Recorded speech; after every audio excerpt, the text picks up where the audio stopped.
Hello everyone, welcome back to Learning Himachal. Welcome back to the One Path. कैसे हैं आप लोग? I hope you all are doing well and आप अच्छे से पढ़ रहे हो. So today's session is on mains answer writing. So without further ado, let's get started. So question for the day is, the Himalayas are highly prone to landslides. Discuss the causes and suggest suitable measures of mitigation. So ये question है आपका 10 marks का, ठीक है? Parts हैं आपके दो. पहला पार्ट है ये जो आपको एक इंफॉर्मेशन दे रहा है कि Himalayas are highly prone to landslide.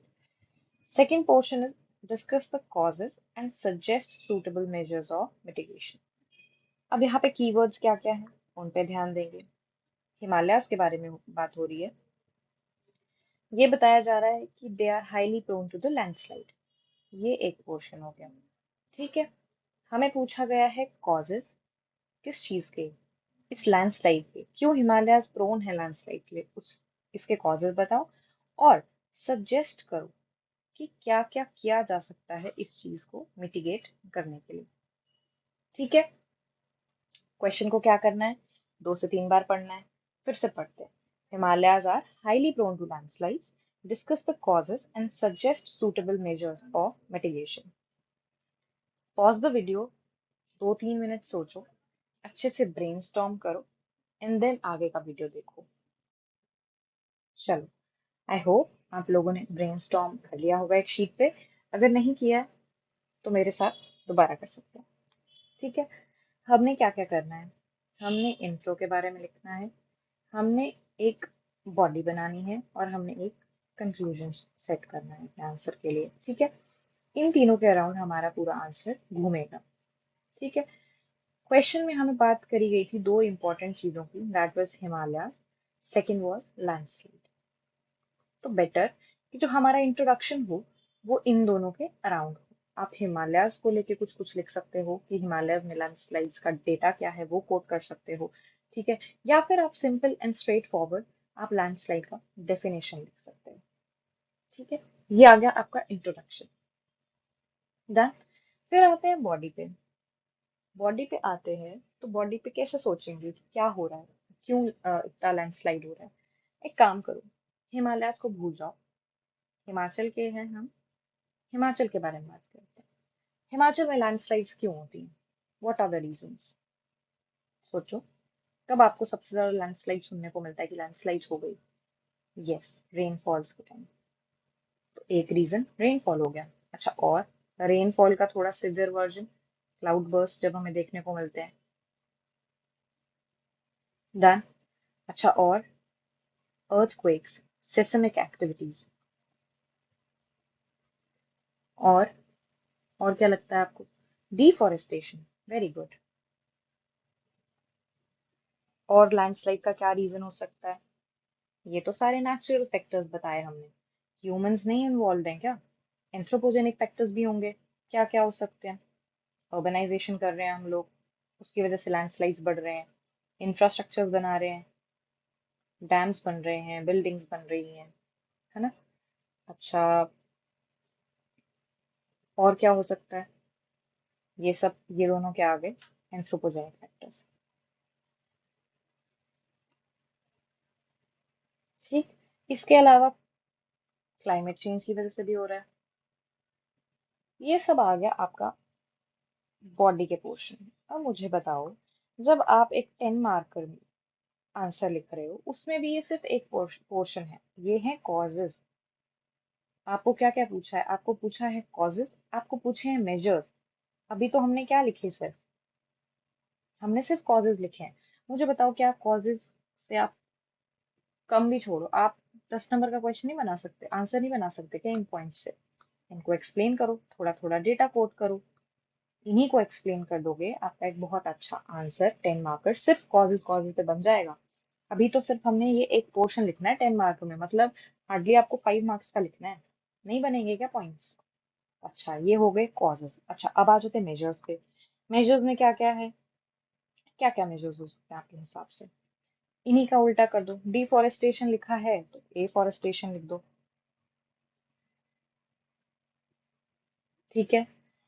Urbanisation infrastructure की बात कर रहे हैं तो क्या कर दो, लैंड यूज प्लानिंग को प्रॉपरली बताना शुरू कर दो कि लैंड यूज जो हो रही है किसी भी चीज के लिए वो क्या हो, प्रॉपरली यूज हो।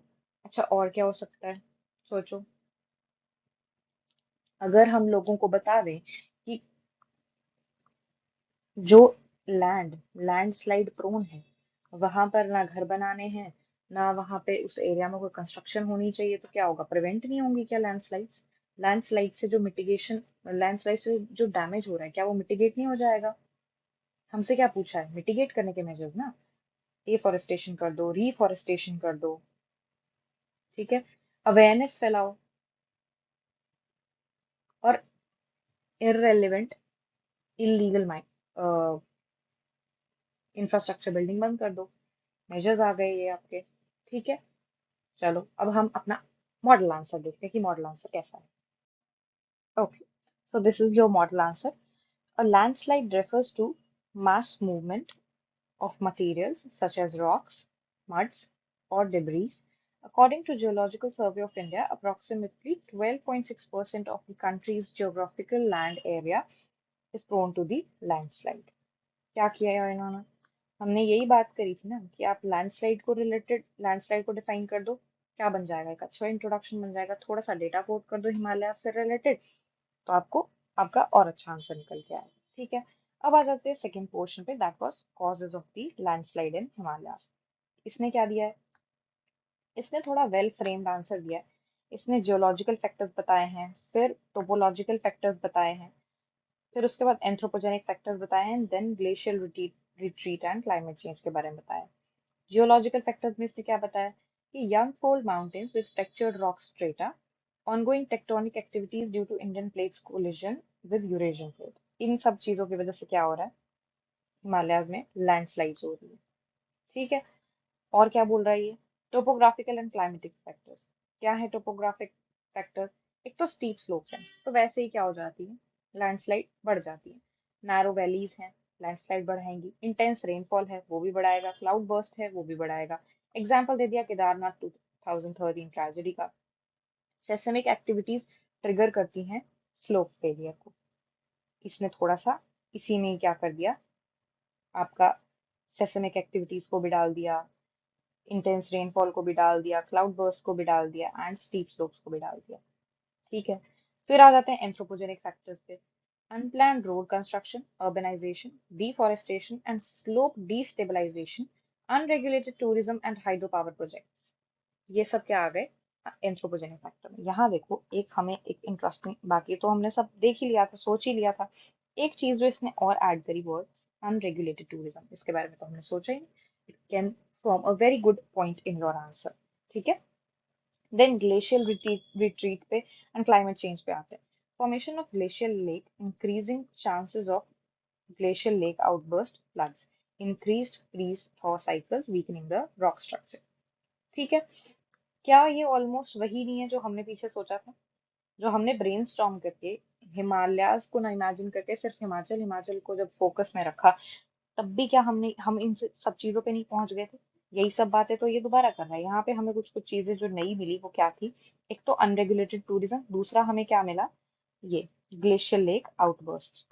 हमें जो दो नए ऐसे पॉइंट्स मिले जिनके बारे में हमें नहीं पता था, वो सिर्फ ये दो हैं, बाकी चीजें क्या हमने डिस्कस नहीं की, करी थी ना। It is as simple, okay. बस आपको थोड़ा सोचना है और लिखना आना चाहिए, एंड आपका आंसर रेडी है। चलो ये हो गए causes, let's move towards the next part of the question. फिर आते हैं मिटिगेशन मेजर्स पे। क्या बोल रहा है ये, इंजीनियरिंग सॉल्यूशंस दे रहा है कि एक तो रिटेनिंग वॉल्स बना दो, स्लोप स्टेबलाइजेशन कर दो, प्रॉपर ड्रेनेज सिस्टम बनाओ, उससे क्या होगा, लैंडस्लाइड्स कम हो जाएंगी। बायो इंजीनियरिंग का यूज करो, land use planning, avoid construction in hazard prone zone, implementing zonal zoning regulations and building codes, early warning system and monitoring, use of remote sensing, GIS and real-time sensors, community-based disaster preparedness and training, afforestation and eco-sensitive development, promoting green covers to bind soil, sustainable tourism and infrastructure development। कुछ नया है क्या जो आपने अपनी बिन common sense से generate किए थे पॉइंट्स, वही थोड़ी सी तमीज से लिख के दे दिए हैं यहाँ पे। कुछ नया हो तो मुझे बताओ। नहीं ना? So it is as simple. Okay, फिर आ जाते हैं कंक्लूजन पे। कंक्लूजन में क्या बताया था मैंने, क्या होना चाहिए कि आपने जो ऊपर लिखा है उसको क्या करना है, समराइज करना है, उसको कंक्लूड करना है। तो ये कैसे कंक्लूड कर रहा है, let's see. With increasing frequency of extreme weather events and human interference, landslides in the Himalayas are growing threat. A multi-pronged approach combining technological, ecological, and policy interventions is vital for long-term resilience and safety of the region. क्या किया इसने? इसने बोला कि हिमालय में भाई बहुत खतरा बढ़ रहा है, किन किन रीजन की वजह से, ये रीजन की वजह से। तो अब हमें क्या करने की जरूरत है, हमें टेक्नोलॉजी को यूज करे, इकोलॉजी को यूज करके पॉलिसीज बना के इस सब को मिला के क्या करना है, सेफ्टी और लॉन्ग टर्म रेजिलियंस प्लान बनाना पड़ेगा। ठीक है, क्या किया इसने, कोई नई बात लिखी नहीं लिखी, ऊपर जो लिखा था वही उसी को क्या कर दिया, बस एक एक सिंपल स्ट्रेट सेंटेंस में बना दिया और डाल दिया एज अ कंक्लूजन। एंड ये आपका एक अच्छा 10 मार्क का क्वेश्चन तैयार हो गया। Done. So that's it for the day. If you want us to be part of your HPFS preparation, you can join our courses where you will be provided with live classes, recorded lecture, and the guidance you must be needing. And if in case you are done preparing and you want to test it, you can get your hands on these mock tests. Link for both is provided in the description below. For any sort of query, question, you can connect to us at various platforms. So yeah, keep learning, keep working hard. Thank you, and have a nice day.